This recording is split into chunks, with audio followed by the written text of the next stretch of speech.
Hi, kia ora, and welcome to Creative Connections, where we have beautiful, inspiring conversations with artists living in Aotearoa, New Zealand. I'm your host, Mandy Jakich.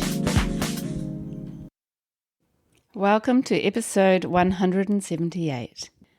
I'm talking to Jane Shriffer, who is an abstract painter living in Wānaka in the South Island of Aotearoa, New Zealand.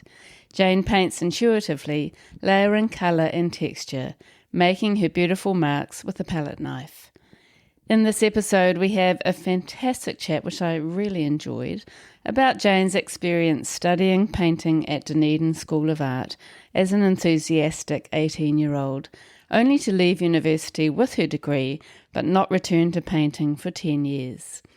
Jane shares how she got back into painting through immersing herself in the local art scene, the things she did to grow confidence in herself as an artist, and how she managed that dreaded imposter syndrome. We discuss how Jane's unique and highly recognisable abstract painting style came about and how her work has evolved over the years. Jane talks about her influences, her organic approach to colour, and the joy colour brings. She talks about making that first mark, how she knows when a painting is finished, and a pivotal moment in her career that got her thinking more seriously about her work. We touch on the time she overheard someone saying, "My 5-year-old could paint that," and how she feels about people trying to recreate her work.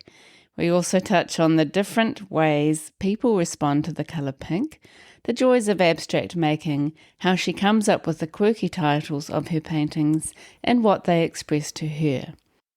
Thank you so much to Jane for generously sharing her story and her vulnerable moments as well. And thank you very much to you for listening today. If you haven't left a review or rated the podcast and you do enjoy listening, I would be very, very grateful if you could jump onto Apple Podcasts or Spotify and rate and review. That would be great. Thank you so much. Hello, Jane. Hi, Mandy. Good to see you. Oh, it's a pleasure is all mine. Thanks for having me. Oh, thank you. Thank you so much, and welcome to Creative Connections. Honestly, as I say, I love your podcast, so it's a real treat to be part of it. Thank you. And I love your work. I've always loved your work. So, yeah, I'm stoked to have you on, and can't wait to hear more about you and your journey. So let's start from the beginning. First of all, you live in Wānaka in the South Island of Aotearoa. Can you tell us what you love about that place? I know that you've been going there since you were really little. Yeah, and now you live there. So what do you love about Wānaka? Oh gosh, what don't I love about it? I think Wānaka is just so good for the soul. I think it really is got a special place in my heart, and it's such a lovely lifestyle, and I love the extreme seasons, and I feel very lucky to bring my family up here, and and again, I just love the nature, and even a bad day in Wānaka can end with a walk around the lake, and I feel like it's just good for the soul. It's a really, really beautiful place to live. It really is a beautiful spot, and it must have so many good dog walks for you. Oh yes, honestly, I think my dog walks are just such a massive part of my mental health, and I feel so lucky that this job that I have the flexibility to take that time to walk my dogs and just clear the head and immerse myself in nature. And I think it's such a luxury, and I love it. Rain, hail, sunshine, we're out. I think that's also what dogs are great for that, aren't they? Because they don't care about the weather. So so I'm very grateful for the beautiful walks every day. Yeah. And you have just come back from a 3-week sojourn in Lisbon, Portugal. Who am I? And you were with a few girlfriends. Yeah, it was incredible. Yeah, so did a wee bit in the UK, and then popped to Ireland, and then I had 10 days in Portugal. We did a bit of the Camino. I did 3 days of walking and talking, and then finishing with eating, and it was just a beautiful time to connect with friends and immerse ourselves in culture and colour, and it was just a real treat to travel again a bit later in life and just appreciate it so much more. And the colour was just to die for. It was just, yeah, such an Yeah. inspirational trip. Yeah. Oh, I can imagine. It's nice to immerse yourself in a different environment and then sort of take something of that back to your practice. Oh, 100%. And also I think like, especially even living in a place like Wānaka, it's so nice to remove yourself because well, you do feel like an absolute country bumpkin. Like, I mean, we've got a couple of sets of lights here, so to be on the tube in London or trying to navigate systems over there, but it just makes you appreciate the crispy, fresh air and the walks where you might see one person if you're lucky, and yeah, it makes you just really appreciate home. And but yeah, also how lovely to just yeah just immerse yourself in something completely different and.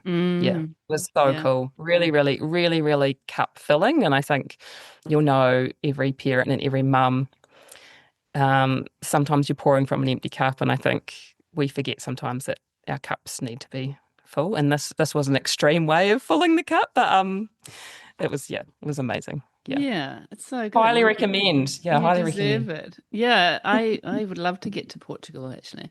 Do you feel like now you've got a whole lot of kind of extra ideas and inspiration for your Yeah, art? I think like because I love color so much and I feel like I mean Portugal just they just do color so well and like the houses just the color combinations and then the painted downpipes a different color to the house and then the beautiful tiles and the pattern next to this popping color and oh yeah that's just I can't wait to I feel there's going to be a lot of color oozing out of me Mm, and yeah, I think just the combinations over there, they were just, yeah, it was just so cool. So, yeah, so cool.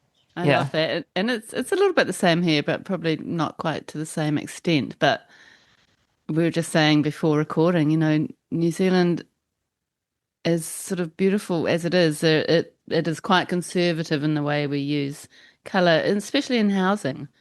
Super conservative. Like I'm pretty sure, yeah, you would not get away with painting your house pink here, but the houses, like the beautiful pink houses over there. I was like, yeah, I might dip my toe and paint my front door pink, and just Yes. do something. Because again, I think we're so conservative with color here. Yeah. Um, 'Cause I grew up in Milford in the oldest villa in Milford, which was like the sort of one of the oldest homesteads. And it was actually when we got it when I was like 3, it was actually pink. yeah, And we used to call it Pinks, like that was the name that we gave our house. And I it's was so so cool. embarrassed by it. It was just like mortifying as a kid growing up that I had a house The that pink was sort of pinkish. stood out. Yeah, Yeah, yeah. I was so No. embarrassed. And we eventually painted it white and I was like, thank God. But that's something that I would totally love. And I've noticed there are a few sort of plastered pink houses with like dark wood trim and around here. Oh, It's so oh, honestly, beautiful. like there was beautiful pink houses that then had like, the red windows. Like I've got these old fashioned sort of like red windows, which I hate. But I'm like, it's just because they need to be next to pink to make them pop. Exactly. Like, and again, they'd have, and even the neighbors would be a different color, but it would just still all look so fabulous together. So Mm. yeah, I say, yeah, let's spice our houses up. Yeah, Yeah. let's do it. We'll start Yeah, a campaign. yeah, let's do it. Yeah. The council will love us. Yeah. So you were born in Dunedin and your grandparents had a holiday house in Wānaka. So that was kind of your initial connection, I guess, with that area. Can you tell us a little bit about your childhood and how your childhood influenced your life as an artist?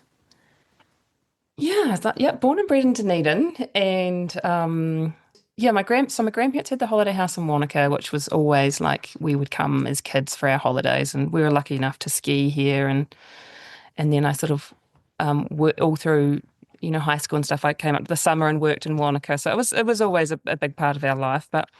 Yeah, I think my childhood, I wouldn't say I'm from like an extremely creative family, but my dad is like an amazing engineer. So his brain is creative in a different way.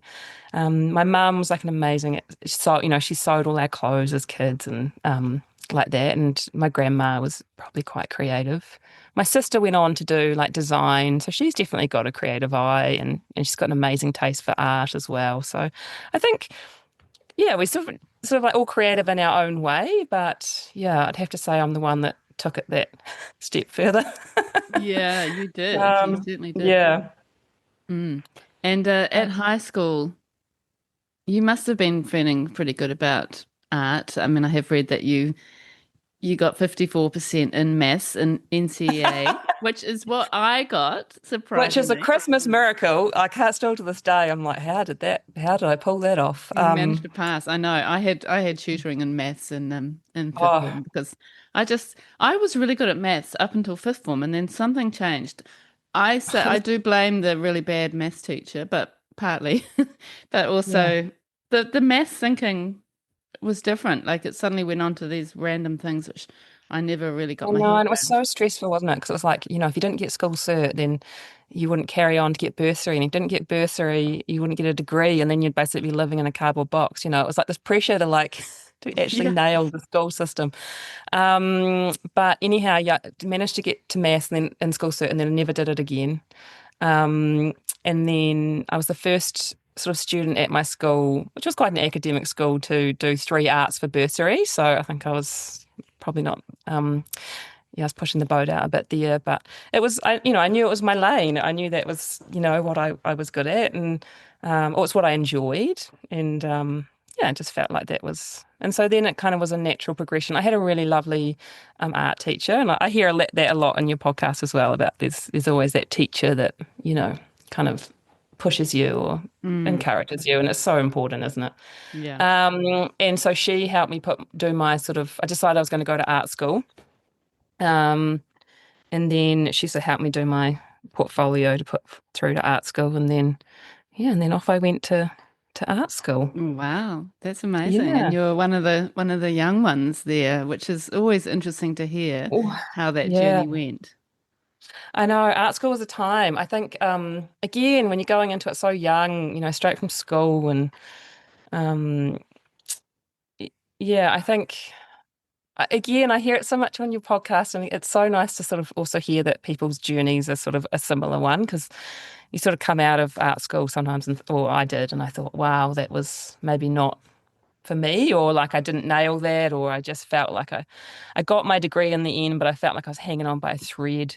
Really? Um, yeah, I think it was so like I majored in painting. I was at Dunedin School of Art, and I majored in painting for the 2 final years. And yeah, I think it was so conceptual and theory based, and I think at the end of the day I was just sort of like a 19, 20-year-old that just kind of wanted to paint. I just felt like my brain was just not geared up for just that really out there concepts, and I think I really did struggle a bit. And again, and I hear this again as well, which is so nice to hear, but I think if you were to do it again a bit older, a bit more, you know yeah, have lived a bit more and experienced a bit more and had a bit more confidence maybe.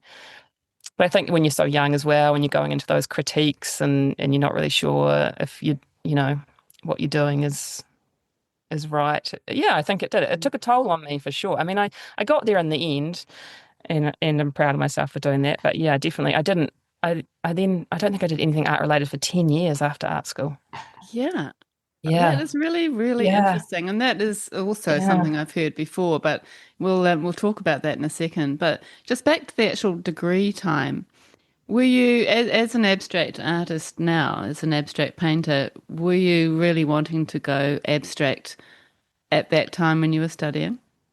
I think like I look back at one of the like a few paintings I did at art school, and one actually because it's at my mum and dad's house, and it's sort of an abstract painting, and I think, gosh, that maybe was the avenue I wanted to go down, but I think again I was just so pushed to feel like I needed to have something like a concept, or I was trying to portray something or say something, and I just felt like I couldn't do that. I didn't know how to do that with abstract art, and I ended up actually painting massive, like sort of like big dog portraits, and I've still got one in my house to this day. And again, I think I went down sort of like this idea of like the dog is a symbol of power, and I talked a lot about that, and um, but I remember also when like I went traveling when I was younger, and I had wrote down some little goals. I remember sitting on a bus in Canada somewhere, and I wrote down some goals, and one of them was to have an art exhibition titled "I Like Dogs, full stop, the end," because I just wanted that to be it, like without any no artist statement or just "I like dogs, full stop, the end," Jane Shriffer, because again, I just felt like I just was kind of pushed in so many different directions that I just felt like I was failing at them all, to be fair.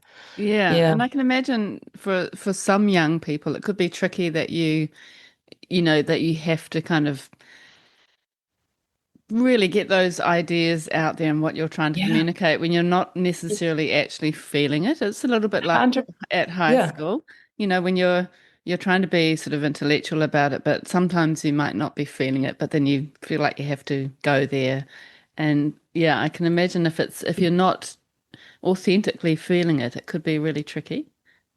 Super tricky. And then I also think like I think in my final year I had like four different painting lecturers, and you'd sort of you'd have meetings with different ones, and they'd sort of say different things, and then as a 20-year-old or whatever at the time I was, you're sort of like, am I pleasing them, am I pleasing myself, like and they've sort of said something but they've said something different, and I just think I just wasn't mature enough to go, well, this is what I'm doing, and this is what you know this is the process I'm going down. I felt like I was trying to please everyone else but myself. And I think again, Yeah. just it was just an age thing. And I had one, Kashana Bush, who is an amazing artist. She was one of my lecturers in that final year. And again, I think I owe it to her for getting me across the line in that final year. I'd come so far, when you're like you're so close. So yeah, anywho, so that was art school, but I'm glad that I got through it. Yeah. Um, Well and it's done. also the people you meet, right? Like I think that's like anything, isn't it? It's the people that you go on that journey with that Yeah. are the things that I remember the most. And there were incredible people at art school, and I made really great friends, and that's it's good to take that high away from it for sure. Yeah, that's a really positive thing. And do you feel now, as an artist in your 40s, that you are actually benefiting from that time? Or, is it sort of coming through later and sort of being a bit of an advantage for you in some way? Um, it's interesting because I think I do truly believe that you don't need to go, like a self-taught artist has just as fabulous as an artist that has a fine arts degree. I feel like again, I think it's changing like that. I feel like back then, 20 odd years ago, again, it was like, a degree was what would get you a job, and I think now I don't think the importance is as much as it used to be, and that if you enjoy art and you start practicing art, then yeah, it, having a degree behind you, there was definitely pros and cons. And I learned some great skills there in terms of like stretching canvases and doing sort of practical stuff like that. And, I definitely like life drawing and all that amazing stuff that I would never have had the chance to do elsewhere. So Mm. there was definitely lots of pros, and it's probably, but I guess when you come out of it quite drained, I guess, yeah, you kind of have Yeah. that negative kind of taste in your mouth, don't you? Yeah, I can Um, imagine. It must have been yeah. quite a difficult feeling and yeah, quite a hard way to kind of start your adult career after a slightly sort of negative experience. It's the whole thing as well about being an artist, and then you sort of like again, you're not taught any of the practical life skills of actually then going out and being an artist in the real world, um, and there's always that stereotype of like the starving artist, and I think you do sort of come out of it and you're like, oh, okay, well, I've got this piece of paper and now a massive student loan. Now what? Yeah, yeah, When you're so young, it's such a wild thing to kind of yeah. navigate it. Yeah. And so you didn't really return to painting for 10 years, Yeah. which It was a is long a time. long time and it's kind of sad in a way, but then I guess it gave you space to explore other things. So you did go traveling, didn't you, in that time? I definitely went traveling, and I worked in a sort of different jobs. A lot of them were sort of like people based and customer service based. I think that's sort of my lane in life as well. And then I did work in really cool job in Canada where I sort of worked in this shop for this amazing family, and I kind of got into sort of visual merchandising part role in this shop. I had really beautiful windows, and so I'd actually go in and sort of paint, like I'd paint like a Christmas theme or something in the window, and then I'd do this beautiful like put all the stock in the window and do a beautiful display. And I think that again was a really nice way of having that creative outlet. Um, that I knew I had in me. It was just, again, I just didn't know how to let it out really. Yeah. So yeah, it came, and then yeah, I came back to Wānaka after I'd been overseas for quite a few years, and I got a job sort of working in a tourism company type thing, and realized very quickly that that was not for me. And then there was an opportunity came up just through someone that knew someone. It was actually my cousin who knew someone who was leaving the local gallery called Gallery 33. And again, living in a small community and you hear these things, I just sort of went in and said, I was looking for a job. And then, yeah, I got a job at Gallery 33, which I think was a massive turning point in my whole career. Yeah. I can Um, imagine. like those sliding doors moments that you sort of, and so then I got a job managing Gallery 33, beautiful contemporary gallery. I still adore it to this day. And I was just immersed back in the art scene. Yeah. Um, And were you like, ah, I've come back home? yeah, it felt so nice because it was a mixture of that sort of customer service, which is what I'd been doing, then mixed with what I love. And I curated beautiful shows, and I dealt with all the artists, and then I dealt with people that loved art, and it was just this beautiful. And Gallery 33, I feel like it's got a little bit of something for everyone in there, and it's a gallery that it seems sort of like it's just nice to be in, and Mm. um, so yeah, I really, really loved that, and yeah, I loved dealing with artists, and what a unique bunch of people. It was a bit like herding cats sometimes, as I'm sure you'll know, Mandy. Like, Yes. like getting everyone, to get work together at certain times or whatever. But yeah, it was a real joy, and I guess it kind of it did. It just got the spark Mm. again How for amazing. art. Yeah. It's a neat environment being surrounded by like-minded artists, really. And just like being surrounded by art, and Mm. we sort of would have exhibitions sort of every three to 4 weeks, so we were constantly changing the shows, and honestly, so you just it was like your office was just being constantly changed, and beautiful new works put up, and we had glass and ceramic, and so yeah, it was just like it's a really cool place to work, Yeah. and then it's also nice to see art be loved by people, Mm. to come in and just appreciate it and want to talk about it, and want to know about the artist, and yeah, so it's really, really cool Yeah, place. that's so good. And it feels like it was, the universe was kind of placing that sort of opportunity in front of you so that you could return to your own practice in some way. How did that actually happen? A lovely art collector used to come in called John, and it was a big part of what was called the Aspiring Art Awards in Wānaka, which is a really amazing art awards here, which is a fundraiser for a local school, and it's become really big. And he was behind that, and he was looking for a guest artist. And he knew that I had kind of started dabbling back in the art scene, or in the garage, dabbling in the garage. And he, sort of said, would I be interested in being a guest artist at this show? And then that was, again, it was another someone giving me an opportunity to get a body of work together. And Yeah, what an amazing opportunity that was. how good. Would I have ever got Yeah. out, would I have the paintings ever got out the garage if I hadn't had someone saying, yeah, we want to put your work up on Mm. a wall. We Yeah. believe in So you and we we believe in you. love Yeah, what you're totally. And doing. I Yeah. remember saying yes, and then basically having like a mild panic attack that night, being like, oh my gosh, like what have I done? We'd done an exhibition at the gallery. It was a Christmas exhibition where we all the artists painted on like a MDF shape, and just for fun, um, the staff all did one just for fun. So when we put them on the wall, and um, and mine sold, and then again, I think that was a sort of a little, Yeah, here we like a wee confidence boost, and then yeah, John came along with that opportunity, and then it kind of all snowballed from there. that's so good. And it just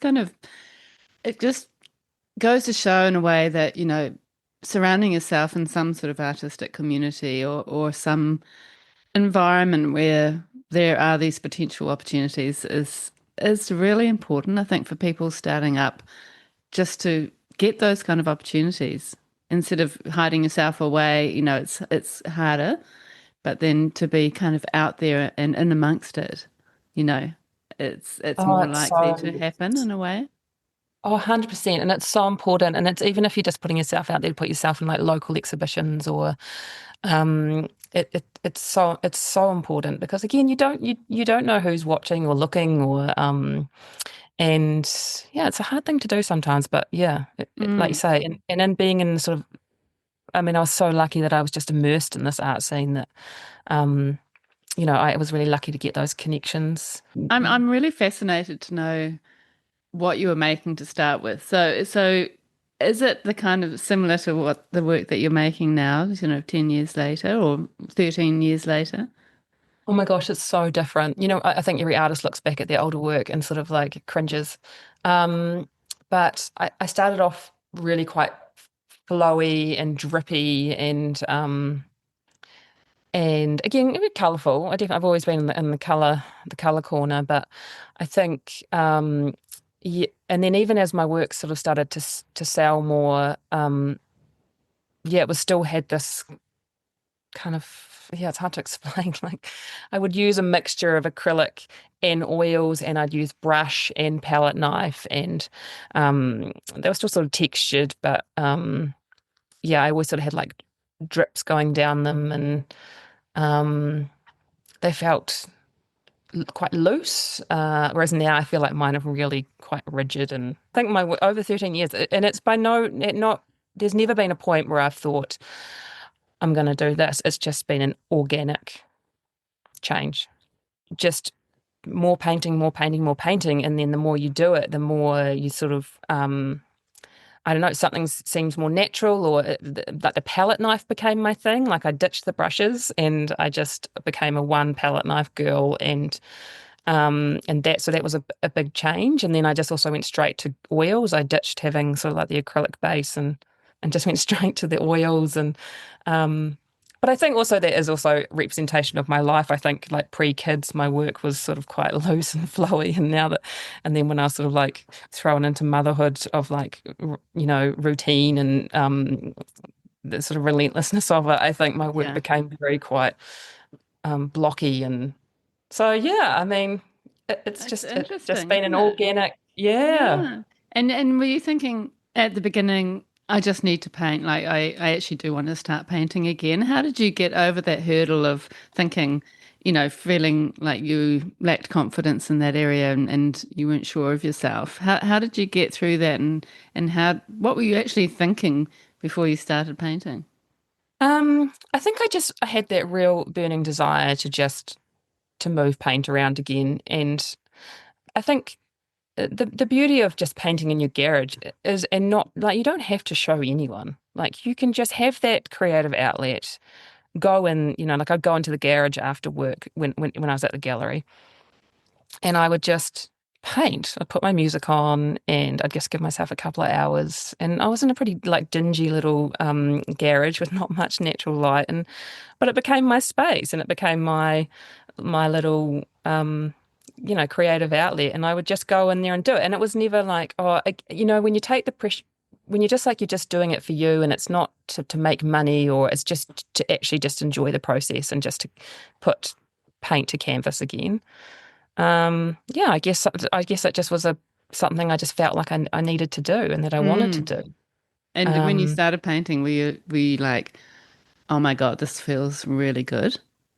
Yeah, it felt really good, but then obviously then you have all the wobbles of like, oh gosh, that's really shit, or like that's like what is that like that, like we all do, right? And but I think if you just sort of enjoy the process and try not to, it's just like you just move the paint and enjoy. I just put my music on and Mm. just, there's no pressure and then yeah, slowly but surely, I guess I just kind of yeah, got sort of my style and yeah. Yeah, you got going. And then those initial kind of affirmations were very helpful, I imagine, to get you going. And do Yeah. you feel like you had always been interested in the process of painting and the medium of painting? I mean, it feels like your works are very much process driven and, what you can do with paint. That seems like a part of your practice.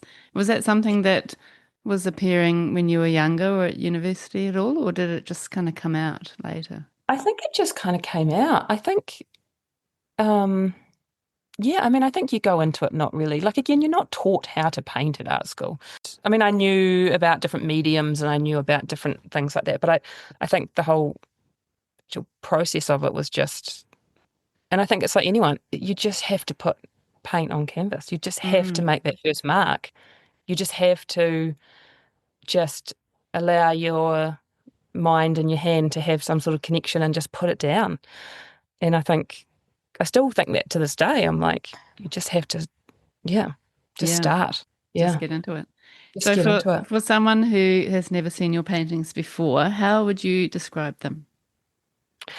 Oh gosh, the mind of a crazy lady is probably I they're colourful, they've got a lot of texture, um they're quite blocky.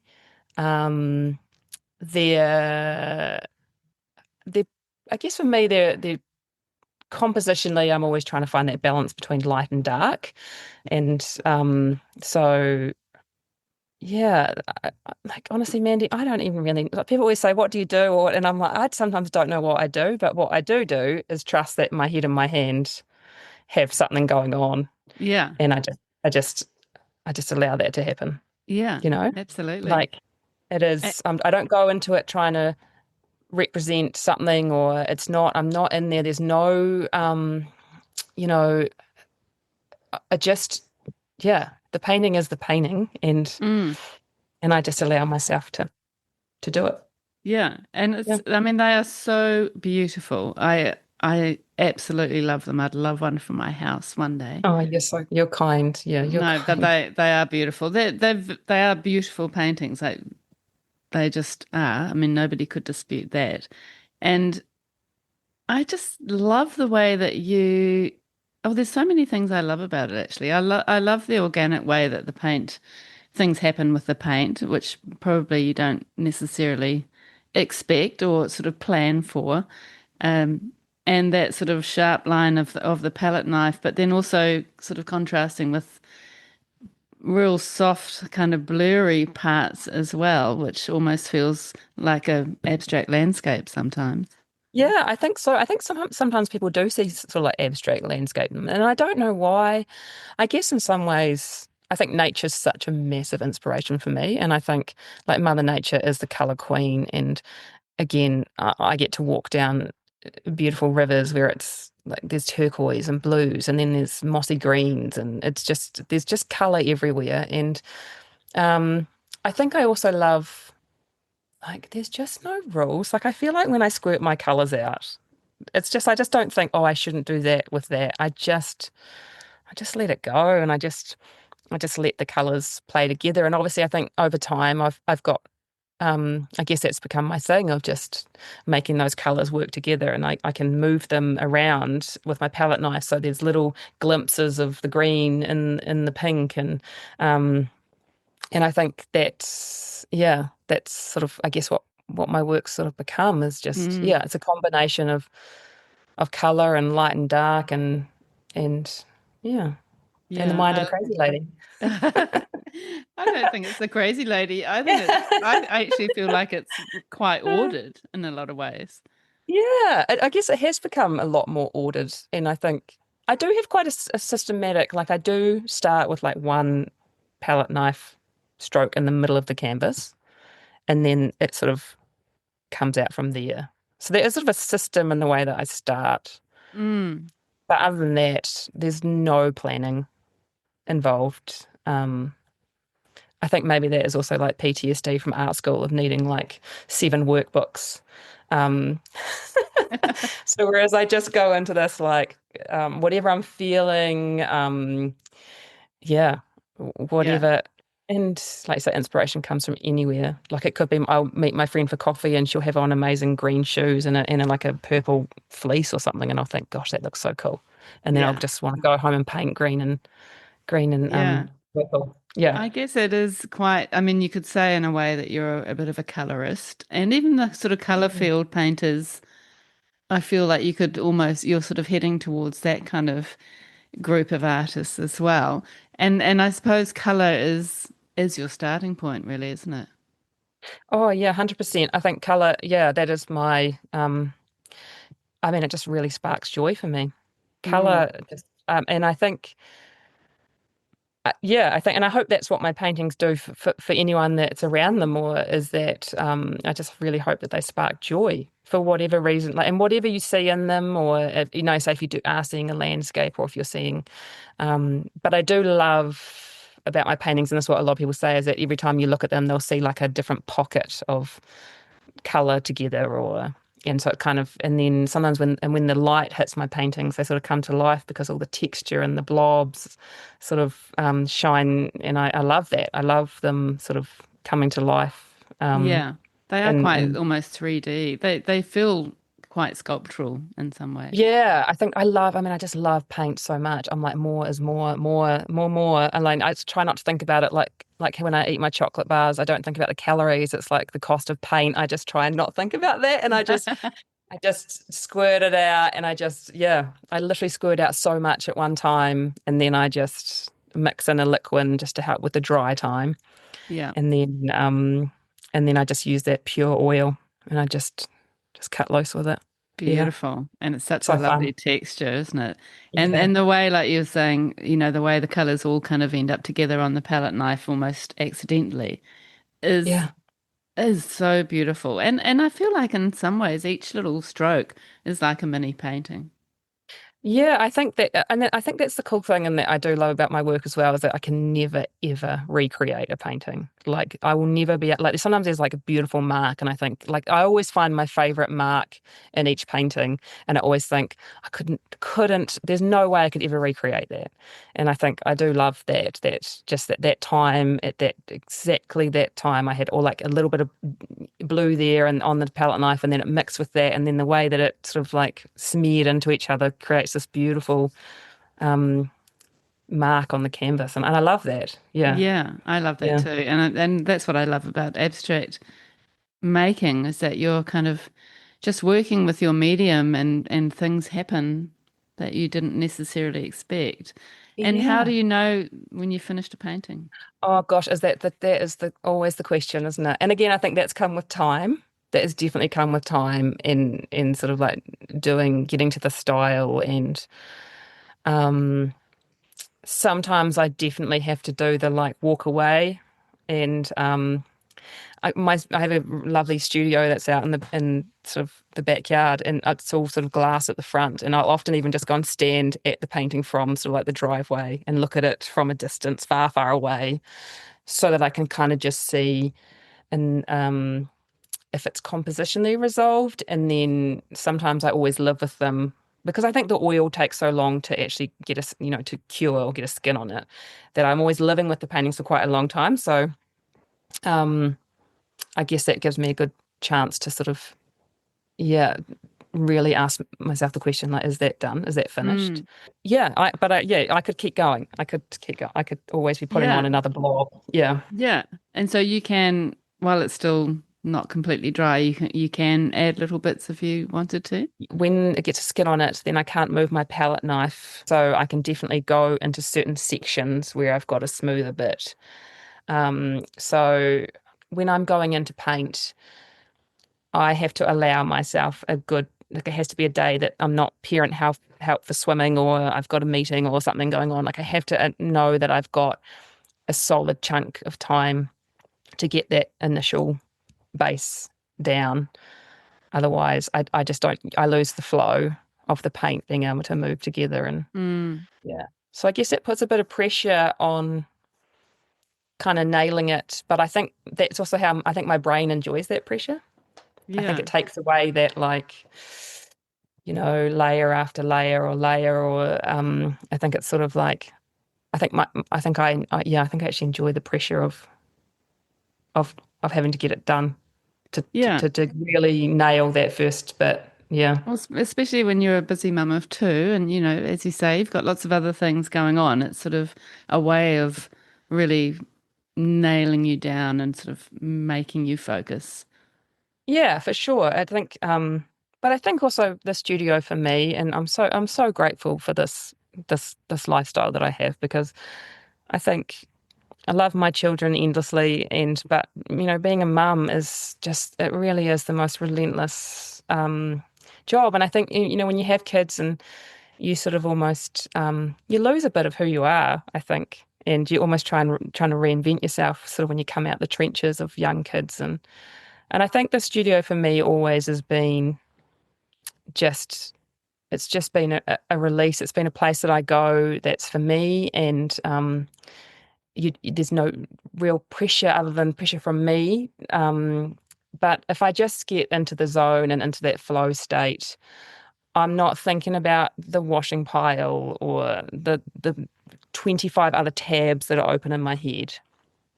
I'm only thinking about that painting and moving that paint around. And I just sort of lose myself in it. And I think, again, like, how lucky am I to have that sort of like creative outlet that is also probably, yeah, just a massive help for mental health and happiness. Mm. And to have that thing for me that I think probably makes me a better mum at the end of the day. Yeah. Yeah. And I imagine it's quite a therapeutic process, it's mark making, isn't it? And Yeah. I think mark making, there's something very mindful about that process.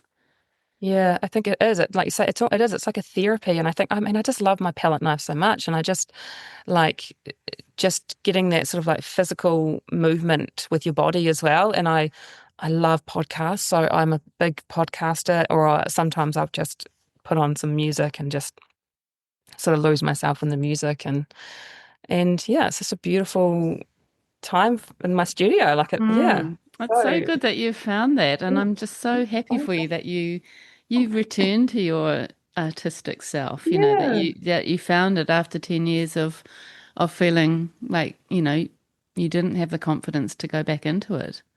Yeah, it's so cool, isn't it? And I think people, like, when people start asking what I do, I'm like, I'm living the dream. Like, and I, there's not a day that goes by that I don't have absolute gratitude for also the fact that, um, that I can be, a mum, and I can do what I love, like my passion out the back, but also, that helps me support my family, and that I'm also there for every sick day, and that I don't have to stress about the school holidays, and I can be there for the assemblies and the parent help, and I think, yeah, that for me, that's where I feel super lucky, that I've got a really nice balance between being a mum and then mucking around in the backyard. Yeah.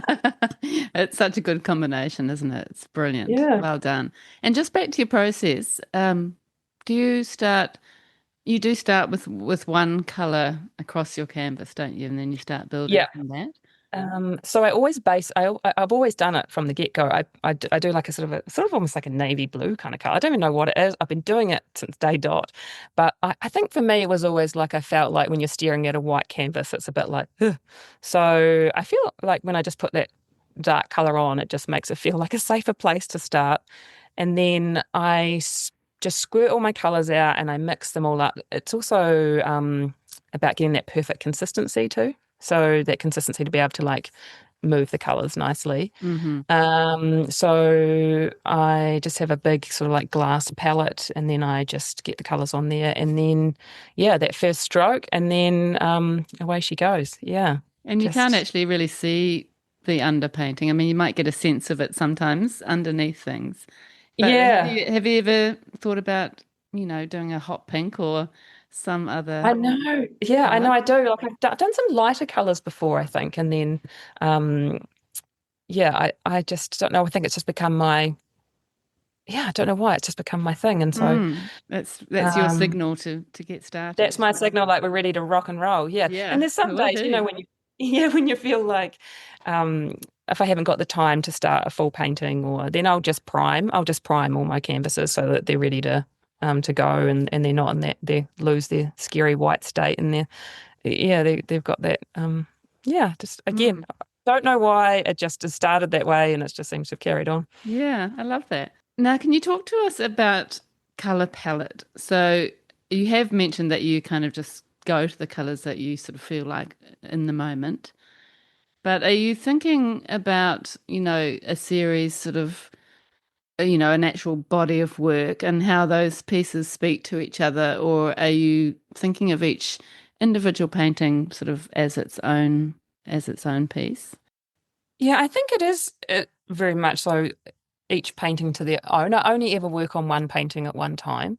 If I have got an exhibition or I need to have a body of work, I feel like without even trying, there's always sort of like a connecting color tone or because obviously that might be what I'm feeling at the time. But then, like then it might just be a curveball in there, and I'll do something completely different. But I think that I love that too. I'm like, yeah, because I'm just really being true to myself, and then if that's the body of work that comes out, then that's the work, and um, yeah, and I think yeah, if I just again trust that head and hand relationship and just allow it to happen, and but yeah, often like sometimes I'll get on a roll with like a dusty pink color or something, and then I just can't stop painting with that color. And although I'm mixing and mashing it with other colors, there's always that common thread. So Yeah.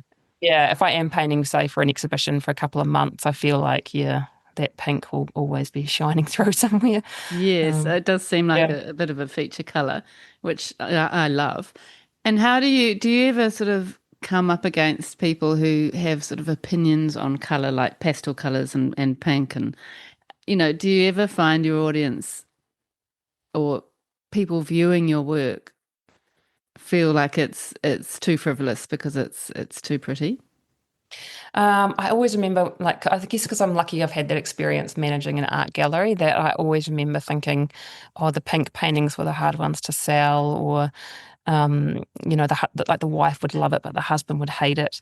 Um, but I also think having that experience in a gallery has given me like almost sort of like a clarity in that you're never going to please anyone. Art is the most subjective thing in the world, and that um, yeah, you just have to do uh, what you enjoy, and then I'm sure you'll find your people that also it sparks joy for, and Mm, um, yeah, I think because there's sometimes where I think, oh, like I really get into my blues and greens, and then again, often if I've been for a hike or I've been out in nature, then I'm like, I feel like the blues and greens just sort of ooze out of me, and then the next day I'll be squirting out hot pink. So I think again, I just let it flow, let it flow, and just know that I mean I paint for no one really than myself. Like yeah, and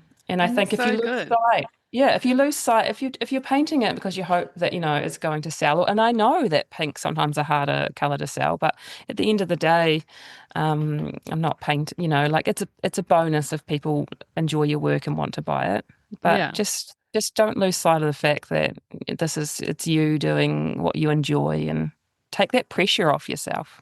I've learned that along the line as well. And even like I do quite a lot of commissions, and I've learned like I sort of can be sort of dictated in size and or like a rough color palette, and then I sort of say like now I have a full creative license, and if you love it at the end, you can have it, and if you don't, then it's still a painting that I'm happy with, yeah, and then we'll maybe try again. So again, I have learned that the best way for me to work as an artist is just without any pressure from my mind or anyone else that's mm. expecting something of me. Just It's so good. It's so good to hear you speaking like that, Jane, because I know that you've been through that time where you have suddenly wondered about yourself as an artist and you've lacked confidence. And now it feels like the way you're talking about your work, you're so like, no, this is what I do and Yeah. this is me and that's it. Yeah, so cool. I don't know, maybe it was when I turned 40 of just having like that realization of like you're never going to please everyone. And like I'm so lucky that there's people out there that love my work and they're my people. And it's just so subjective. Like my partner is an accountant. Like I don't even think he knows what I do in the backyard. He's an Excel spreadsheet kind of man. Um, so yeah, I think I think we need to worry less and more play, I think. Yeah, Yeah. so good. Love it. I wonder if you would ever consider, doing something quite monochromatic. So you've still got your sort of signature movement and texture and form and shape and composition in your works, but making it even like just sort of black and white or even the idea of matte and gloss or just kind of combining. Can you ever imagine working like that? I honestly I think the thought of even painting in black just sort of makes me um tense up. It's so funny, isn't it? Like I feel like um I do have a burning desire sometimes to go back to um sort of it's hard to explain sort of my dog portraits, but they was like quite dark and like I've got a big Alsatian head in my house that I've had it since art school. It's kind of like my guard dog. Um, and I sometimes think, oh, it'd be nice to go to dabble back maybe in something. But again, with lots of artists talk about this as well. I feel like you get to a point in your career where like your work is recognizably yours, and I feel like that is also such an amazing thing to get to as an artist. For someone to walk in and go, oh, you've got a Simon Kahn, or that's a Michael Tuffery, or that's and I think I feel like people will be like, oh, I saw one of your paintings at someone's house, or like recognizably mine, and I think. Um, but then I also think, oh, it's so great to, like you say, just always play, just try and like just allow Mm, yourself to there's no harm in dabbling in something giving else. And something a go. And and I feel if you've like got that itch, scratch it. If there's an itch there, just scratch it. You don't have to show anyone. Just exactly. And yeah, then if you don't have that itch, that's totally fine as well. that's totally fine as well. Like keep on doing what is feels natural Yeah. and just enjoy let you enjoy, I guess. Yeah. Mm. So it is very interesting, isn't it, when people respond to abstract work, and some people find abstract work very confusing and confronting for whatever reason. And I have read that you overheard one day somebody saying my 5-year-old could do that, which is yeah Mm, mm, is such a sort of you hear that a lot. You do hear that, people react like that to simple form mm, or mm, abstract mm. or whatever it is. So, first of all, how did you handle that? And then how does that make you feel? I think also again the experience of being in a gallery, like I would hear stuff like that day in and day out. Like, and that would be like to a J.S. Parker or a Michael Smithers, or I don't know, or like a really well recognized New Zealand artist or something, and then someone come in and go, oh, like I'm going to go down and get some masking tape and do like what J.S. Parker did, and I got so used to those comments. But also, I think I ended up leaving the gallery um, when decided that I sort of wanted to throw more of my energy into my own work. I guess I also think I could never have sat there and sold my own work. I think again, like when you know that you're people wouldn't know that that's the artist, sitting behind the computer at the gallery. Um, so I guess again, I don't think my skin was thick enough there to take those comments. But I mean, the comments will come. But again, I just think you've just got to tell yourself, well, that's okay. If their 5-year-old can do that, then get them signed up by a gallery stat. Like. Exactly. And I've also had some comments about like I love it. Like my titles are really important to my work. And I had a woman once message me to say that she really liked my work, but she thought my titles were really unsophisticated. Really? And I think, oh, that's all fine. So they're not for you, like that. Obviously, my work's not for you then. And if the title's that important to you, then it's Find not for another you. But artist. Find another artist, yeah. And I think again, it's just you've just got to remind yourself that, yeah, there's always going to be comments like that. It's in anything you do. You Yeah. cook someone's steak wrong as a chef, you're going to get a comment. So, Yeah, true, but it's true. just yeah, like those people will be those people. But um, And it's normally yeah, people who don't understand art or don't 100%. understand, creativity. 100%. And I don't think like say even my partner, like I remember when I first started and I brought him into the studio and asked him what he thought of this painting I'd done. And like his brain has just is so lineal that he just his response was I like blue, and that was like his response. And I remember just thinking, okay, cool, like on your way. And I've never asked him again. But I titled that painting Lover Likes Blue, and it's out there somewhere in the wild. And I think that was sort of like, yeah, you just have to just don't take it on board because again, Yeah, we're already our worst critic, right? We're that's right. already and the voices in our head are already giving us an absolute time, aren't they? So you just gotta just trust that that person is someone that likes a photorealism landscape, and that's cool. Yeah. That's what floats their boat. And Yeah, knowing sort of who to talk to about your work, I think is, important. It's good to have your community and your artist friends. And, I don't talk about my artwork to a lot of my friends, but then I have a group of friends who are artists and they're the people I talk to, and every now and then I've mentioned this one particular friend who's very artistic and he never approves when I use things like collage and stuff like that. And but then for some weird reason I do kind of want his approval, like because he is so opinionated. I it's like trying to please your dad or something. I'm just kind of yeah, craving that sort of final like yeah. affirmation, which I'm trying to Yeah. let that go. Like that's ridiculous.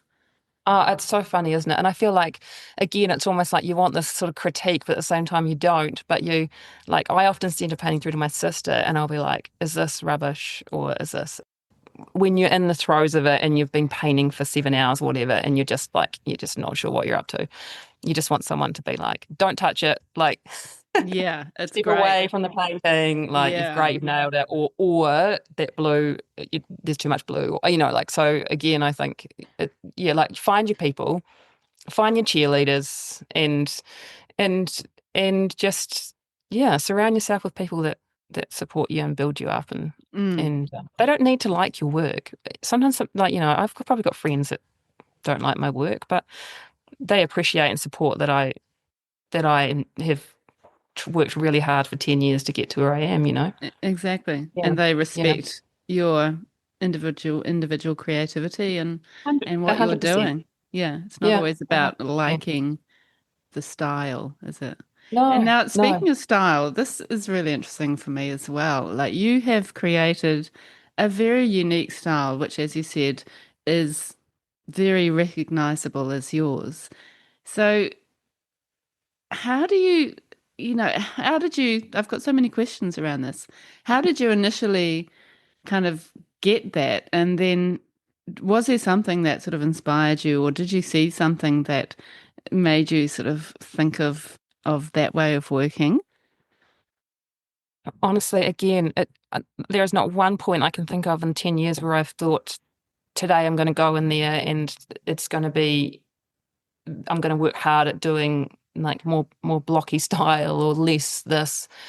I think honestly, it's been just a really organic journey of me just, and again, I can't explain why my brain, like what part of my brain says that that's the way that it was going to go. But again, I've just allowed it to just Mm. become me. Yeah. And it's so you, and it's so like it's come from within you, and that's what I love about abstract work too. It's not influenced Yeah. by, like you said, some lemons in a bowl. It's just something that has come from within, and Yeah. you're expressing it in whatever way you feel is the Yeah. right way. Feels the right way. And I think like for my work as well, the way that I title my work is like a visual diary for me. So I can go back through each painting that I've done, and I know exactly where I was at that time in my life. So it could be like something about what I was eating when I was pregnant, or a fight that I'd had with my partner, or um, anything. Toddlers throwing food everywhere, and I love that for me, because it's like I look at that painting and I think, oh yeah, like I was in the absolute throes of toddlers, and and I love that for me, because it's not for anyone else. Like, I think my titles often throw people, because they might look at it and go, I don't understand why that's called, I don't know, winner chicken dinner, or food is better throw in, or but for me, I'm like it's not for anyone else but me, because I'm not a writer, and I'm not someone that keeps a diary, but my paintings are essentially a journey through life, and every moment, and every hurdle, and because I think that's what my paintings are. They're just a representation of me at that time, and whatever was flowing on the day. Yeah. Yeah, I love that. Can you give us a few other title examples? They're so good. Oh gosh, honestly, I think there's so many. Oh my gosh, there's lot. I find sometimes I feel like I've gotten to sort of my, like, when my podcasting days, or I'd really try and work on like mindset and stuff. And so there's quite a few, like, you can change, you can't change the wind, but you can change your sails. Or but there's lots of I just did one recently called Mum Guns, because I was doing something, I was carrying some heavy gas bottles, and the man was like, oh, I'll take them to your car for you. And I was like, oh, don't you worry about me, mate. I've got mum guns, and but it was a friend actually purchased that painting, and it was quite on point, because she's like an amazing, really fit woman. So, oh, there's all sorts. Yeah, you can't smell the flowers from a galloping horse. Yeah, honestly, I basically have a running list of like, so I'd always do the painting, and then I sit with it and I think about something that's been going on, or like I remember having a really like condescending conversation with someone about parenting or something, and it was someone that didn't have children at the time. So I basically went home, and I painted for hours, and then I called it Your Time Will Come, and I was like, you just come back to me when you're a couple of kids deep. There's tributes to people that won't even know that they're that they are to them. But That's again, so I will good. always I remember that love that. conversation. Yeah. Yeah, and I guess it's almost cathartic for you. It's a way of processing whatever's happening in your life. Oh, 100%. And I remember I had a big exhibition a couple of years ago, and it was called Porky Pies, and it was sort of a stressful time, because I was going through this point where I felt like there's dealing with some people that I didn't feel like were being overly honest, and it was a stressful time. So this whole series of work, like, people will look at these paintings, and they're like colourful paintings with random titles, and the whole show is called Porky Pies, but I love that people look at my work, and it's like they're trying to sort of figure out how that goes with that. I kind Yeah, of like that play on it as well. that's great. Yeah. And then I guess some people look at the title and it, like the mum guns, it totally speaks to them. Yeah. And then Yeah. sometimes the painting speaking to them and the title isn't really relevant, or there's lots of different It's scenarios. 100%. And I just think, yeah, I kind of almost like, because like you say, I think especially with abstract art, because some people are often want to see the title to try and figure out what they're meant to be trying to find within the painting. Yeah, If it's titled Flowing Water, or, ice on rocks or whatever, then they're like, oh, okay, I can kind of see that that's ice, yeah. or it's like a clue of what they should be seeing, because, people always trying to find what they should be trying to find within the abstract work. Mm, So I kind of like that play on, like, if it's called, chip sandwiches, then they're like, what are yeah. what's she They're talking about? Yeah. trying to find the chips in your Trying to painting. find the chips, yeah, within the bread. Yeah, yeah, yeah, I know. Oh, that's Yeah, I so love good. that. I actually need to think about titles for the work that I'm doing here. I'm not really Yeah. feeling titles, but yeah, it's quite an interesting one. I have to think Yeah, about that. it is an Mm, interesting one as well. Because again, you can also go with just untitled as well, because that is it's for my own. mm, Yeah. Like, yeah, there's a one out there called Love Your Bubble, and that will always take me back to those lockdown and stuff. We were forced to love our bubble, stuck in a bubble.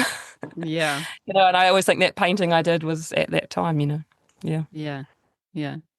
And do you ever find that sort of things going on around the world, especially at the moment with sort of lots of terrible things happening, does that kind of come into your either your titles or into your work in some way?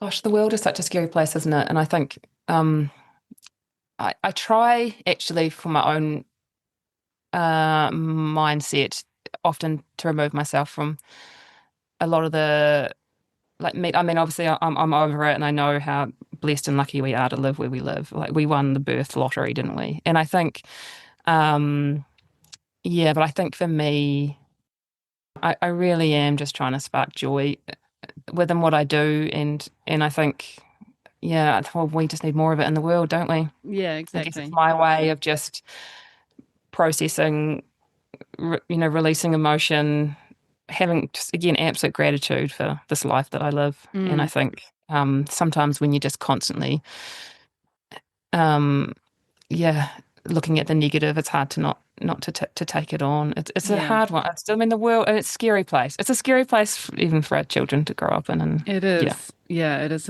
it's yeah, strange at the moment.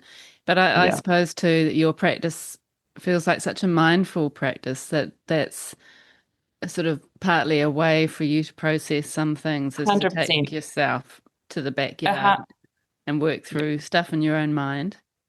100%. It's like a meditation, I think, for me. Like it really is because um yeah, it's just such a lovely way to just to lose myself Yeah, I can in imagine. creativity and paint and sometimes I like even it like sometimes there's a few wiggles in my paintings now. Like that's kind of a thing that happened maybe like last year. And again, it's so I was actually when Tina Turner died, and I grew up with Tina Turner and I love her music. And I just put on her greatest hits in the studio and I just absolutely cranked it. And I just started painting, and then my body just said, just wiggle. And I just wiggled with the paint, and it was just kind of like this, like, and then I was like, oh, that's fun, And then, so again, it's just moments, time, just what the body, the head and the hand, and just Yeah, allowing myself to just lose myself in it and just yeah, not think, oh, that's silly, I shouldn't do a wiggle. That's not what I do. But just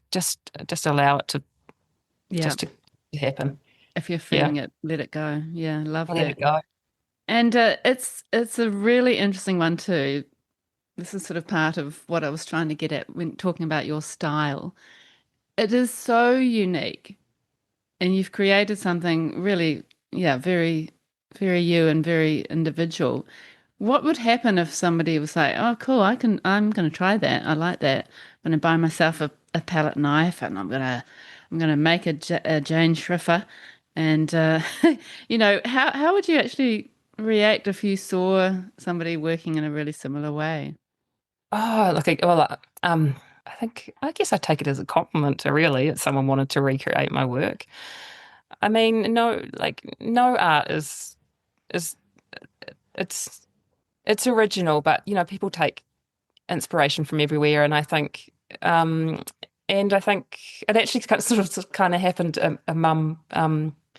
A friend's mum sort of loved my painting, and she sort of did something so quite similar, and I thought, oh, good, like good, great, good for you. You're obviously, you're getting into the creative outlet as well, and so again, I try not to take anything on as again, I take it as a compliment, and um, yeah, and Mm. don't overthink it. To be fair, Yeah, yeah. and I guess, even though somebody's responding to your work, or you could say copying, they're still going to bring something of their own to it in a way. I guess you could see it like Oh, that. 100%. I think I mean, I can't even recreate my own paintings. So, yeah, go for it. And I mean, like the palette knife is a beautiful tool. And I think, there's so, it's people paint with palette knives in so many different ways. And, Yeah, um, I just, yeah, yeah, great. Keep going. Like, yeah, go for it. more art, the better. Yeah, Yeah. totally. Oh, I love that. Such a good attitude. And do you ever feel, I mean, you've had your period of not wanting to paint. Now that you're in the flow of it, do you ever feel unmotivated or sort of stuck or like sort of over your process? Or do you ever have those kind of negative feelings that you need to Oh, manage? oh yeah, 100%. I think imposter syndrome is probably something I've battled with for a long time.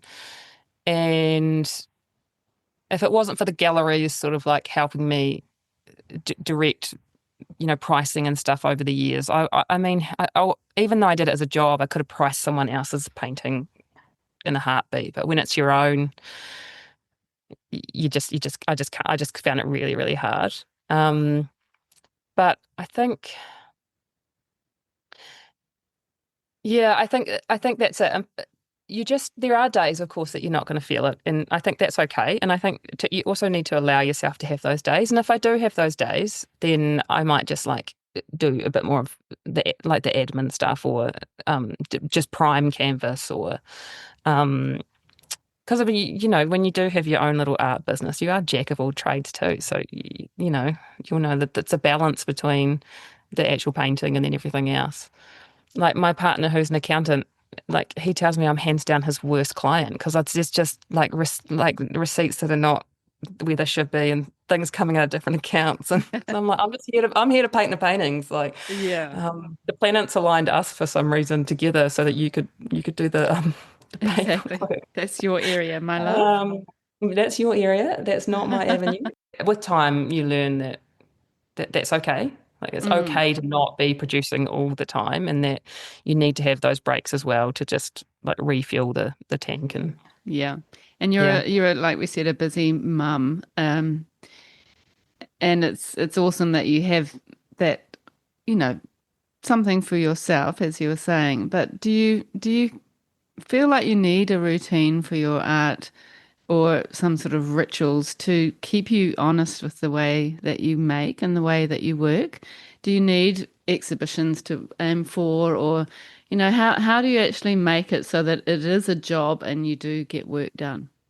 yeah, that's such a hard one because I guess it's a battle for me. I mean, I'm lucky that I've always had over the last few years. I've always sort of had exhibitions and things to work to, or a commission. But there's definitely been times where it's dried up, and you sort of well, you lose your confidence, or you think, oh, you know. But then I also sometimes think it's really nice to just paint for you without that pressure, without it needing to go, you know, assigned to a gallery, or it's a commission that someone needs to love, or um but I definitely find like my morning walks, like I get the kids to school and then I'm like, I get my coffee because I love coffee.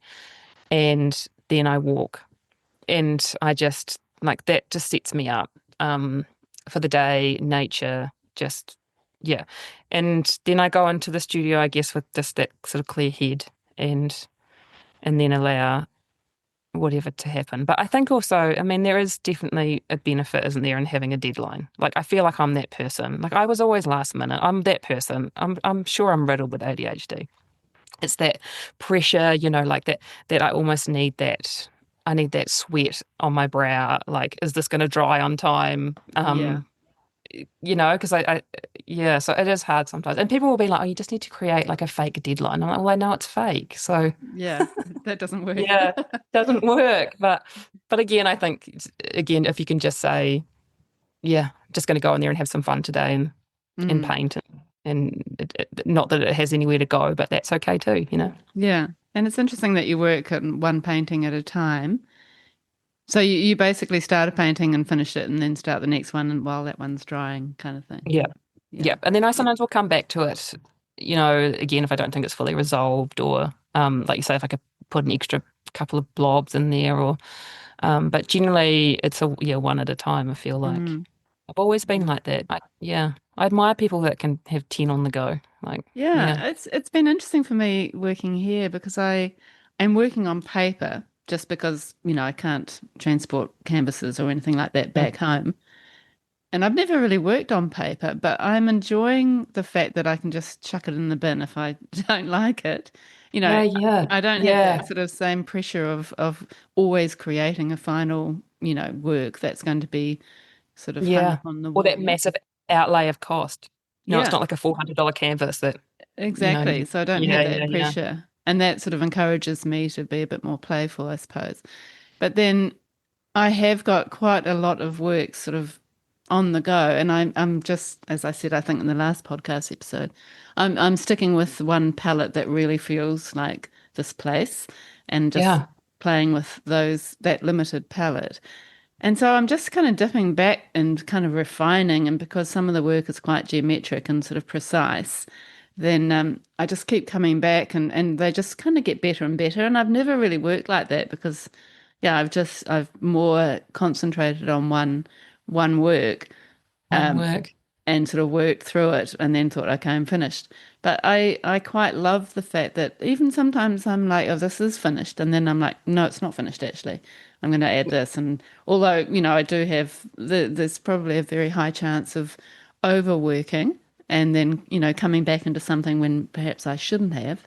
But I do enjoy having a whole bunch of works that are just kind of sitting up. I've just stacked them up on the table, and I'm just kind of looking at them all and seeing them as one Yeah, almost. that's so cool. And it's so cool because again, they're almost like there is a family, and that's a really cool way to work as well, I think. Like when you've got like, when you do have them all there visually and you're touching that one a wee bit and then fiddling with that one. And I just think yeah, it's a really cool way to do it. I definitely do have those moments of like turn that painting around. Like, when something you're looking at and you're like, oh, if you feel like it's just not resolved or like it's going to end up in the F up pile is what I call it, the ones that go to die in the corner of the studio. And I think Yeah.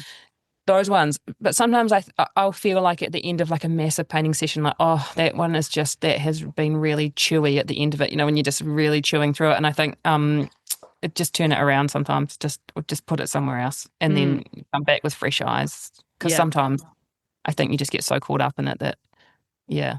And it is like you say, and then it's a fine line of like overworking it, but Yeah. turn it Yeah. around, come back another day. Yeah. Yes. And when you feel like you haven't made a successful painting or you're not happy with it, what is it about the work that doesn't feel right for Yeah. you?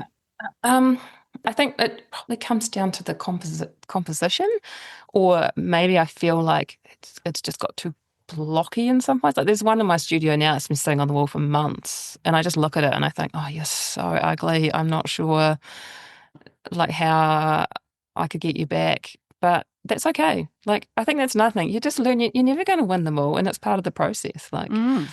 like Maybe, that's maybe okay.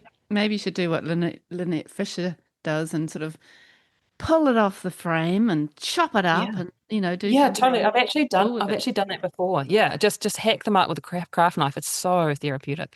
I remember going to like amazing artist studio. Agneta Ekholm's her name. When I managed the gallery, I went to Melbourne and I got to visit these amazing art studios. I remember her saying that when she does a really bad one, she has to hack it up because she doesn't even want the rubbish man to get it. And I remember thinking, oh, oh, that's so crazy. Like how could one of your paintings be that bad? But now I totally get it when you're like, no, that's got to go to the tip. That one, Yeah. But you yeah, and could that's cool. imagine doing some form of sort of assemblage or collage with your Oh yeah, pieces though.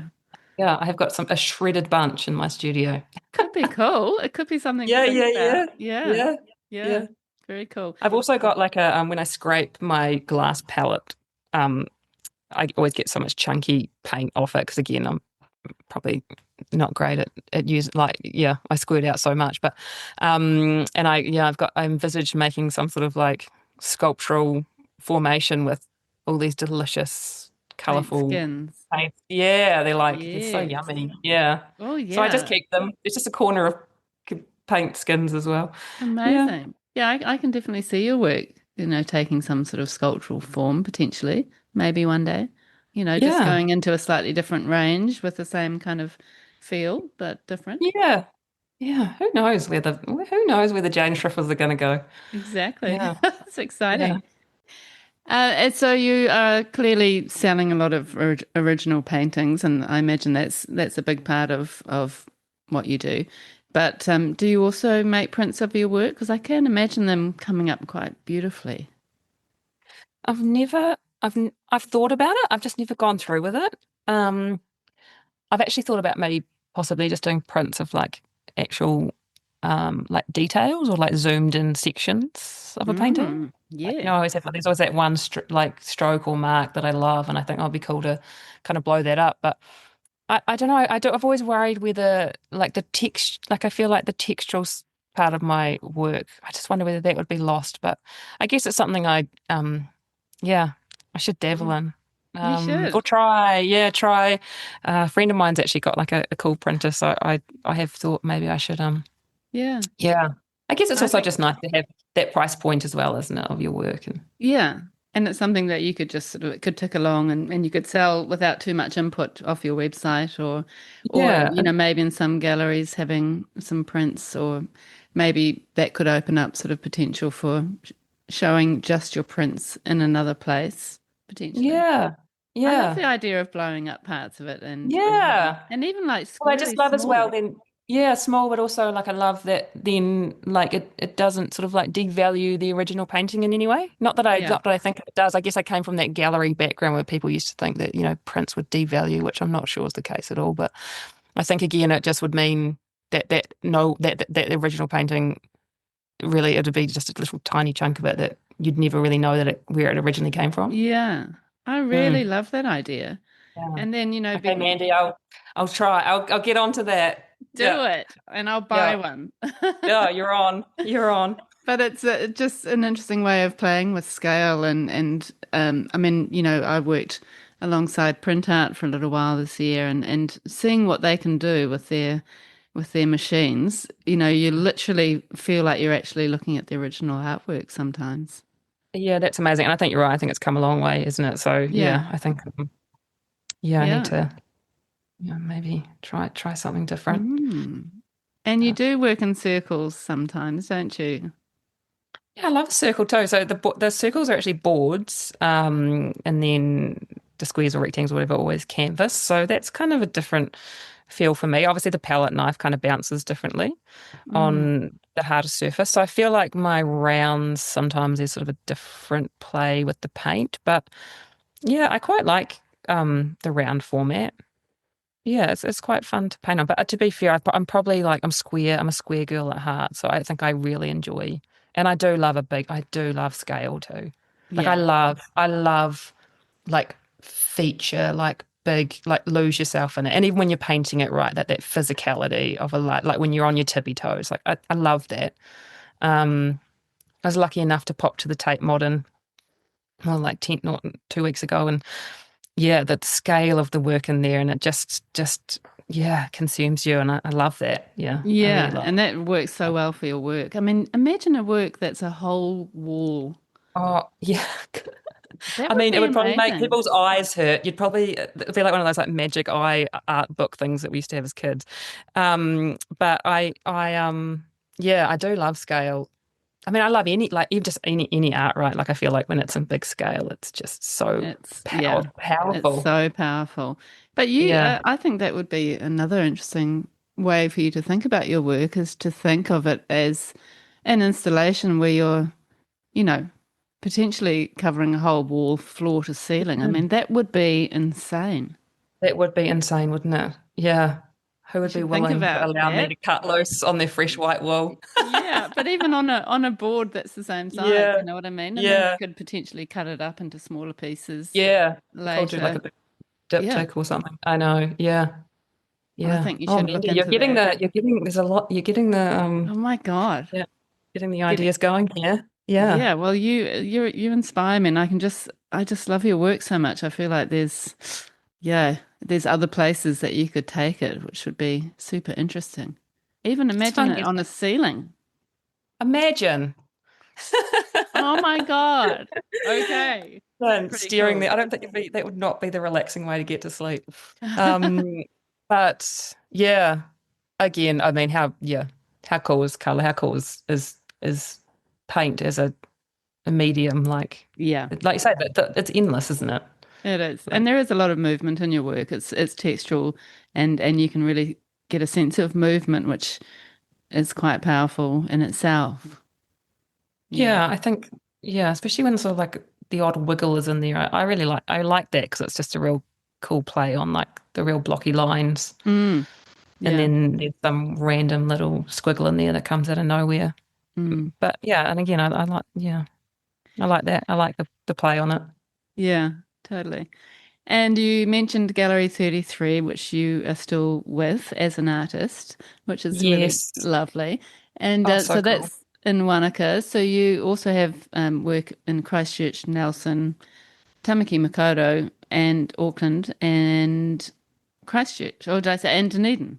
Dunedin. Yeah. Yeah. So Michelle, yeah, the artist room in Dunedin and Michelle again, she sort of um backed me from day one, really. So I'm super grateful for Michelle um, for her support. And yeah, Gallery 33 has been amazing to me.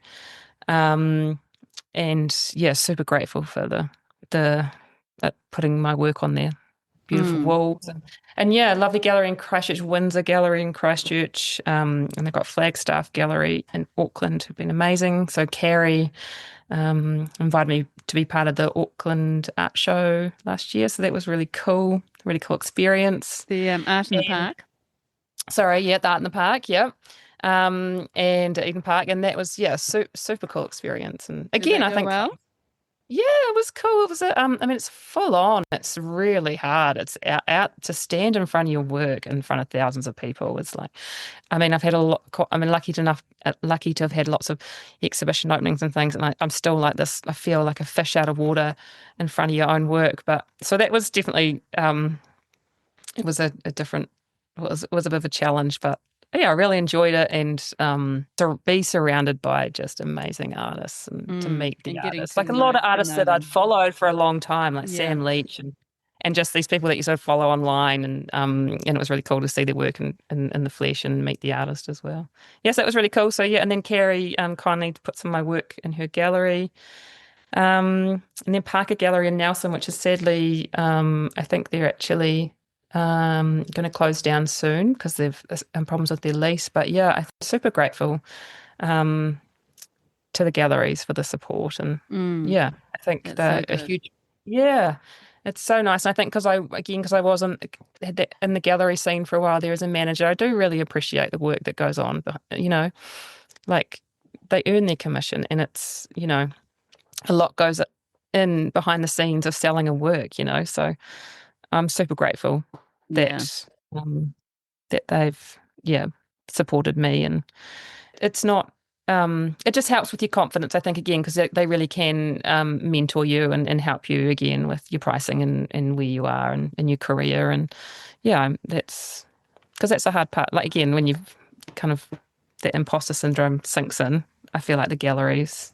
And even recently, I had a wobble because I hadn't sold anything in the gallery for a while, and Michelle randomly messaged about something, and I said, oh gosh, sometimes I think I need to go and get like quotes a real job, and she was like, no, we've just had people in here for like a pink ribbon lunch, and everyone was talking about how amazing your work was, and it was just again Yeah. that little bit, that confidence boost you need to hear sometimes, and the galleries are amazing for that Yeah. yeah, for loving and supporting your work and yeah.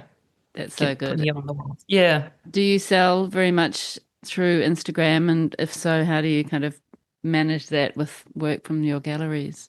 Um, it's a hard one, that one for me. I mean I sell through Instagram because I think at the end of the day it's hard to just rely on sales from a gallery.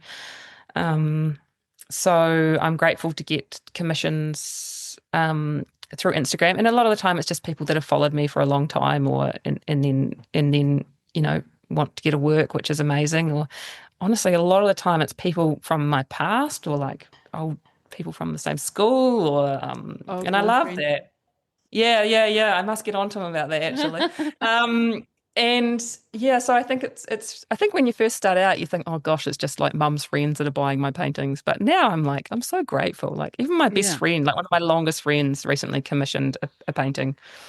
And yeah, I sort of got emotional when I started writing the thank you note to her, going, like she doesn't need, like shouldn't Mm. need to put my work, but she actually genuinely loves it and wants to support me, and that's really special, isn't it? Like, Yeah, it's really lovely. It's yeah, the so highest praise in some ways it's the when highest praise. friends Yeah, want your totally. work. Yeah, Yeah. that's exactly it. So yeah, so the galleries, yeah, so grateful. But again, I think I'm also so grateful for getting the commissions because yeah, like I say, the artist, it's a wild ride of Mm.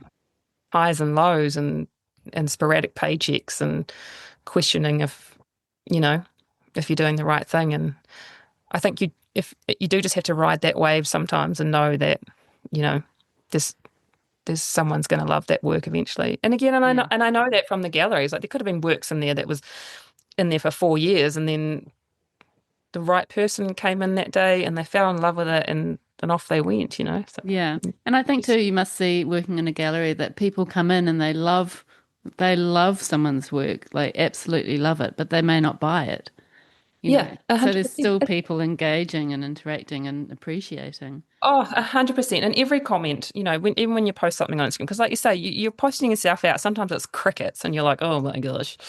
And then sometimes you get like an outpouring of love, and it's just someone saying, yeah, like I love your work. And art is a luxury to buy, isn't it? It's not. Yeah. It's a real luxury, and I think, yeah, just comments, and I still now like if I get a sell a painting or a gallery message, I'm like high as a kite, like happy dance. Like just yesterday, I was with some friends and I got the email to say I'd sold one in Auckland, and I was like high fives, like again, it's such an amazing feeling that Yeah. one of the paintings is going off to its forever home, and that someone has fallen in love with it, and Yeah. it's a really cool feeling. Yeah. And the pricing, it's over those years, the 13 years, has gradually increased. And I guess that is the great thing about being with a gallery, that they help you to actually charge what Oh, you deserve. 100%. Because again, like pricing your own work is like, I am like so bad at that.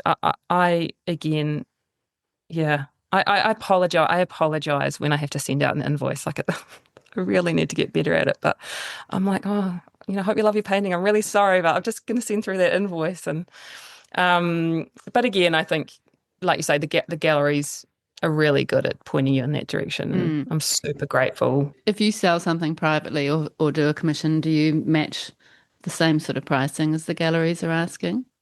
Yeah, I guess consistency is good. Sometimes I might just really need a sale, so I can, or it depends on who it is as well. Like if it's my cousin, then then obviously I've got sort of like a bless the accountant. He's done me a full Excel spreadsheet of sort of like a friends and family Really? column, and yeah, That's a good so idea, actually. he's handy in some ways. Yeah, Yeah. obviously, yeah, I think consistency is good. Important. It's important It's for the important. galleries, from the galleries' perspective as A well, I hundred think. percent. A hundred Yeah. percent. And and then yeah, like I say, it is like the value, the painting, the values in the painting, and yeah, Mm, yeah. yeah. But again, Mandy, if you asked me what for one today, I'd be like, oh, for you, Mandy, it's 80% off. And I'll be like, no. Yeah. So yeah. Yeah. Okay. What do you think has been the most significant moment in your artistic career? Or it would definitely probably have to be that guest artist at the Aspiring Art Awards. Yep, a man called John Charrington, bless his heart, saw something in the girl that worked behind the computer at the gallery, and I'll be forever grateful. And that show actually sold out. So my first ever exhibition was a sellout, and yeah, I think that it was just um, it was the start of the confidence I needed, Yeah. and yeah, just that opportunity, someone giving you an opportunity to say, yeah, you need a body of work by this date, and we're going to put it on the wall with these price tags.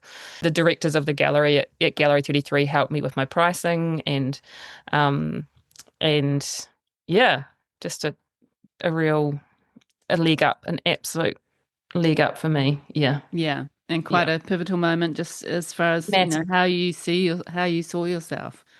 100%. Yep. A Mm. massive. And also, John, he was an amazing man. He had an amazing art collection. And so, yeah, he actually purchased a painting. I think he actually purchased Lover Likes Blue. So, I Ah, there think, you yeah, go. I know. There you go. So, yeah, so that was also really special that I knew that I was, yeah, this Jane Shriffer was hanging amongst some incredible artists. So Yes. Well it's done. cool. And what would you say? I mean, you did go through such an interesting sort of beginning of your adult life with your art. What would you say to your younger artistic self? Oh gosh. Just don't give up. Like you say, that it's such a being an artist is such a roller coaster, and there's some real highs and lows, but you've just got to hang in there. You've just really got to trust that if you keep making art, like inspiration always exists. Or it's like Picasso has that saying, inspiration exists, but it has to find you working. just keep playing, just keep moving that brush or that palette knife, or just enjoy what you're doing without the pressure of where it's going to go. Because I think once you take that pressure off your shoulders, then yeah, really beautiful stuff can happen. Mm. And yeah, I would just say, yeah, you can do it, Jane. Like, yeah, just believe in yourself. Yeah. Would Mm. never in a million years have thought I would be where I am 10 years ago. I would just never. That's so But great. So yeah. fantastic to see. Yeah. And what is the most challenging part of being an artist? Oh, well, again, I think it's that imposter syndrome. I think that is kind of like that devil on your shoulder sometimes, and just the sporadicness of paychecks sometimes as well. Like I think that it's hard, when you've got kids and a mortgage and like I remember when we actually went to go and get like a mortgage, and the bank loan guy like looked at me, and I think I was on maternity leave at the time. He said, "What do you do?" And I was like, "Oh, I'm an artist." And he sort of was like, it's almost seeing him write down like zero. Like, Yeah. we'll give her zero money for her. Like you say, I still struggle to tell people, oh, that I'm an artist, because it feels like sometimes it comes with that like, oh, okay, cool, good for you. Yeah. But now I've kind of got to that stage in it where I think people are probably envious of my lifestyle and what I get to do. And if I can show my kids that if you stick at something long enough and you just keep hanging in there, you can turn your passion into a job. And that's like, how cool is that? You know? That's right. That's such a great model for your children to, get into something you're passionate about and to Yeah. believe in yourself. And, Believe in yourself. you're Yeah. you're such a fantastic role model in that way. Oh, I think they're still bamboozled by the fact that like I think they've actually said to me, "Do you actually make money coloring in?" And I'm like, "Yeah, I do. Oh, they'll have a whole different appreciation when they're older. I think so. Yeah, Yeah, I think so." totally. And yeah, And I'm what lucky. artists inspire you? Are there any abstract artists in particular? Oh gosh, so when I was at the gallery, we had this amazing artist. I think she's still at Gallery 33. So she's Romanian born, but she's in Melbourne based, and her name's Christina Popovic. Have you ever heard of her? Yes, yeah. Oh my gosh, it's like big, flowy, colorful, like you just almost want to dive into them, almost like lick them. They're just amazing. Like she uses glass paint and they're glossy and and I just adored being surrounded by her work. And I think yeah, she was a massive inspiration. I actually got to go to her studio in Melbourne, and yeah, what an experience that was. She was so passionate about what she did, and just the way she'd speak and the way she'd use color. And I think, again, that was a real, like, I was like, that's so cool. It's Like, yeah, inspiring. Yeah. inspiring. So she definitely was um, yeah, she was definitely a big inspiration for me. Again, I think she was sort of got that fire in the belly. Yeah, And got you yeah. thinking. Yeah, Got me so good. thinking, yeah, yeah, Yeah. and just really passionate, Romanian. You can imagine the way, and she'd talk, and like she's so cool. Yeah, really, really How cool cool. lady. Yeah, And what is coming up for you? Are you doing another Art in the Park this year or no? I'm not this year. Actually, just the timing was all wrong for me this year, and we're heading away for my mum's 70th birthday. So, um, yeah, it was a wrong time for me, but I think I'll give it another go next year. Yeah, and then I've got a few group shows coming up. um, which I love. I love a group show. Um, and then next year I've got an exhibition in Dunedin, and I think another group show at Gallery 33. And yeah, I'm just going to keep on keeping on. Yeah, you've got a solo exhibition I think it's solo in Dunedin next year. It might be a duo. But I at think, yeah, I think it's like the artist room, it's is the it? artist room. Yeah. Yeah. So, Oh, yeah, so great. that's cool. Always Yeah. nice again to have that something to work towards. Yeah. And And yeah, so do you ever participate in the art shows like Auckland Art Show, Wellington Art Show? no, so the Art in the Park was my first one. Um, so yeah, I don't know if that maybe I think it was great, but it was definitely would be amazing to do one even in Queenstown where you could actually drive your paintings over there, because it was such a massive outlay Yeah. in shipping, and then obviously like accommodation and flights, and So you definitely need to sell. You want to be hopeful Yeah. that you'll sell enough work to sort of cover your costs at least. So, Yeah, it's um, quite but tricky, isn't again, it? it is quite tricky. Yeah. So again, coming from Wānaka, it was definitely because I even had to try and get the paintings to Queenstown to then get them from Queenstown to Auckland. And Wow. but again, the experience is worth the the outlay. And sometimes I think you've got to tell yourself as well, like when you do those things, you might not sell them on the day, but someone might be thinking about that painting for 3 months, Mm, and then contact you later on. So sometimes it's a exactly. long game, isn't it? Yeah. Yeah, and it's another way of reaching an audience and maybe, reaching new people, which is good. 100%. Yeah. Yeah. And it's just again like just putting yourself out there as well. It's Mm, that's a good thing in itself. And mm, especially for someone when you work a really, isolated little job, when you're kind of in your studio a lot by yourself, it's a good thing to push yourself out there and be the face of your paintings. yeah, Um, absolutely. yeah. Okay, Jane. Well, I'm going to go upstairs and have some breakfast. It's morning Yes. time for me, Yeah. evening for you.